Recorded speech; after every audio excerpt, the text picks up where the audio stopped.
This is a big one. Supposedly, Henry Wright messaged me today and sent me some stuff about Spurs.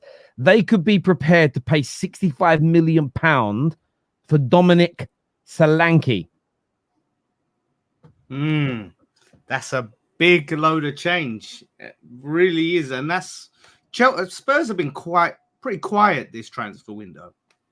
Now, some are saying they're moving in silence, and if they are, fair play to them. But I mean, I think Ange wanted players in a lot quicker than they've managed to get them in, which is to their detriment. But to come out the gate and look at 65 mil for Solanke, like, I think he's a good player, Solanke, and I'd be interested to see how he does in a better team and an attacking team like Poch's team. But surely there's something they can do there to bring that price down, maybe offer a player another way. I think that is an obscene amount of money for Solanke if they're paying it, and they've got other areas they need to address, you know what I mean, to build into what Poch wants to do. I can't say. I think they desperately need to bolster that midfield as well.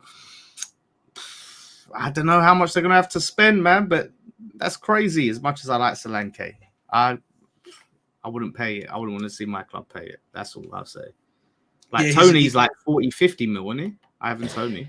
Yeah, but Tony's an interesting one. I mean, no one's made a bid for him this summer. I rate Tony, but I've said this on a few shows. If I'm being objective, if I'm dropping my own bias, I think sometimes you have to judge a player on who actually comes in for them, who wants to buy them.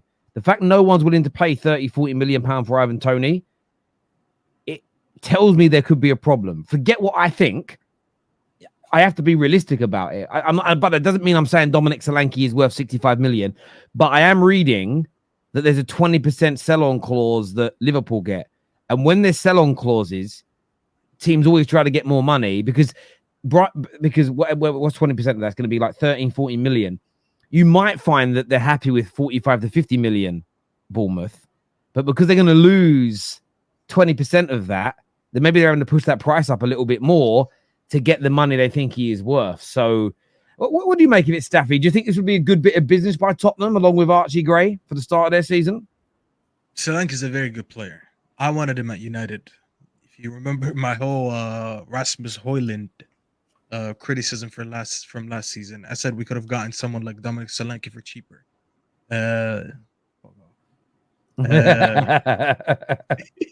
By the way, you're the reason he got injured last game. Let me remind you of this, because you texted me as soon as he scored.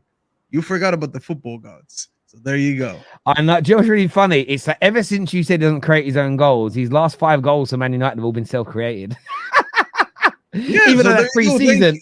Thank you. He's doing what I criticized. He must have listened. He must have watched the football terrace. He listened to Staffy, and he's been working on his game. Fair play. There you go. And he bullied a 17-year-old in that goal, but a goal is a goal. It's okay. And I celebrated the goal. Relax. This whole agenda thing. You guys only talk to me when he scores, but when he had a whole stinker in the Euros, no one hit up my number, bro. Anyways, yeah, it wasn't a Man United game. I didn't care. Look at this guy. Didn't care. Absolutely shameless. But listen, Solanke is a very good striker. I don't think he's worth 65. If I'm being honest, he's probably worth 65 only because of the market. Because there's not a lot of strikers left on the market. Everyone did their business, maybe. So when you look at who's left and who's being sold around, maybe that's why Bournemouth are trying to charge more. Realistically, he's somewhere between 40 to 50. I think 40 to 50 would be a very good price for him. I think he goes straight into that Spurs team, and he's number one. He starts in striker. Obviously, it won't be Son. I think they'll move Son back to the left. And I'm gonna be very honest with you, and I'm gonna say it now. Solanke goes into that Spurs team, and he scores somewhere between 20 to 25 goals easily. This is not even a debate for me. He did about the same playing for Bournemouth. He single-handedly kept Bournemouth from relegation last season. He scored 19 goals in the league. Absolutely, I think he's an amazing striker, and he can play different styles. Sometimes, though, Staffy, it don't always work out like that, as we see. No, of course. Lukaku was balling out at Everton, banging in goals for fun. You know what I mean? No, of course. I agree with you, but here's the thing. I said this earlier. I said football, the progression is not linear like that. But when I look at the way that he plays football, when I look at the style of play that he plays, he doesn't score on the counter only. he's going to be playing against a low block, but I've seen the goals that he scores. He's a poacher in nature, and he's also good on his technical ability in carrying the ball and creating his own goals. He scores in a variety of ways. All you need to do for this guy is, number one, keep him healthy, and number two, just feed him the same amount of chances and more. That's really all you need to. And if you're being honest right now, you will admit that yes, going into next season, Ange Ball, they will create much more chances for him than anything he got in Bournemouth. Just go. I advise this to anyone. Just go watch his goals from last season. You'll see a different variety of goals. He's not a striker that just scores in one way. And that's the one thing that I rate about him. And that's what I'm saying. He goes there and he easily scores 20. Me saying 20, by the way, is just me playing it safe. Because that means he only needs one more goal playing for Spurs. Assuming, by the way, he plays the same amount of games. So if he gets injured, if he goes and gets injured, I don't want people to revisit this. Be like, oh, you said he'd score 20. I'm talking about him being healthy and playing in this system right now. If he goes into this system and he stays healthy, easily 20 goals. That means he only needs one more goal than what he did with the last season. Good value for 65 mil. Is that what would you I don't think he's worth 65. It's a little bit of a stretch. I'm not gonna lie. I don't think there's a lot of but if he's a 20, are you saying 20 to 25 league goals? Oh yeah, 20. Then I think I agree he can score that many for Spurs. I think he's a very good striker, and I feel that he's a player that maybe he moved a little bit too much when he was younger, and maybe this is an advert for a lot of players, especially at clubs. You know, Liverpool had a few academy players, so have Chelsea, but they're not renowned for the development of their youngsters like other clubs. You know, not like West Ham, not like Southampton, not like Manchester United. You know, there are certain teams that develop youngsters at a far more regular rate. But if you're scoring 20 to 25 league goals 2-3 seasons running, I think you're definitely a 65 million pound player. Yeah, it's the hardest, like genuine, and I think this will be a phenomenal piece of business for Tottenham. I really do think if they bring him in, with the amount of times Ange's team get the ball to the byline and cut it back, that is food and drink. Why has no one else really gone in for him then? Chelsea, Arsenal, you know, those players, even I don't know, Man United. I mean, we don't need him. We've got Xerxes and Rasmus. We're grand. Like we're grand. We're grand. We've got quality strikers. We're all good. But look, I think it's a fair challenge, and I think Arsenal should be looking at a player like him. I think he'd be excellent for Arsenal. It appears that Arsenal have got their eyes set elsewhere, which we'll get onto. But I do look at it and think, I mean, maybe Chelsea are not. I swear he was a Chelsea player. He played for Chelsea. So he was an academy graduate for Chelsea. Yeah, maybe that's why. Maybe there's an element there of Chelsea and him just not wanting to go back over old ground. But I think Spurs, considering they spent £50 million on Richarlison, I think for 15 million more, I think they're buying goals. He's obviously not going to be a Harry Kane for them, but I think he's probably I think he's probably the best Harry Kane replacement available to Spurs that's out there. I don't think Spurs could get better than Solanke.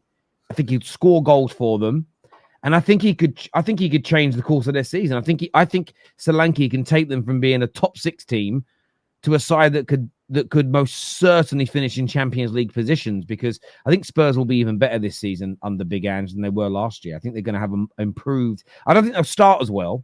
That 10-game run was crazy, but I think they'll have a better season overall. They need a couple more signings, but players like Solanke are going to elevate them, I think. Their recruitment has been good. I understand it hasn't been the best, and it's a little bit underwhelming for the hardcore Spurs fans that don't want to be happy clappers and all that. Listen, I hear it. It's easy for me to say because I'm an outsider, so I don't have that same emotion when it comes to speak. I do it with my club. I don't need to do it with everyone else's club. But I think some of the recruitment has been good. They've had some very good talent, and I think they're adding players that actually fit the way the manager wants to play. And I'll praise them again. I know people will say, "Oh, he's working for Spurs." I'm really not. I just like this recruitment that they've been doing. They've been adding talented players. I've already seen how they play football, and I see how these players fit the way they're going to play. And I think it's going to be an amazing signing for them if they can get the fee down. Because 65 million for a striker, it's a little bit just. In today's market, it's just like, are we talking about a Golden Boot winner? No, so maybe shouldn't be that much. But he's a very good player. in isolation away from his praise. He's a very good player, and I think he fits that team perfectly. They'll create so much for him, and he will elevate this team. He's not going to elevate them to the point where they're contending for the league, I assume. Like, I wouldn't say anything crazy like that, but they definitely have a serious shout for top 4 if they get him, because he'll score a lot of goals for him. I have no doubt. Ridwan says he's 27 in 6 weeks. Are you saying that's a bad thing? I mean, I know we get really obsessed in football nowadays with the age of players, but what you've got to remember is go back through his career. It's only been the last 5 seasons, so from around 22 years of age, where he started to play regularly. This is a man who, in his between 17 and 22, was a bit part player at teams, which tells me he's going to have legs, which tells me that he's not going to, it's not like he's been playing 40, 50 games a season since he was 16, 17 years of age at the professional level, and he could burn out. He's had no major injuries as far as I'm aware. He plays most of the games for his teams every season. So what that tells you is that this is someone that can go until he's 32, 33. So if, let's just say, you get 4 good years out of him, you divide £65 million by 4 years for a player that can score you 20 plus league goals. It's still an excellent piece of business. Yes, there's no sell-on value, but not every player you purchase has to come with sell-on value.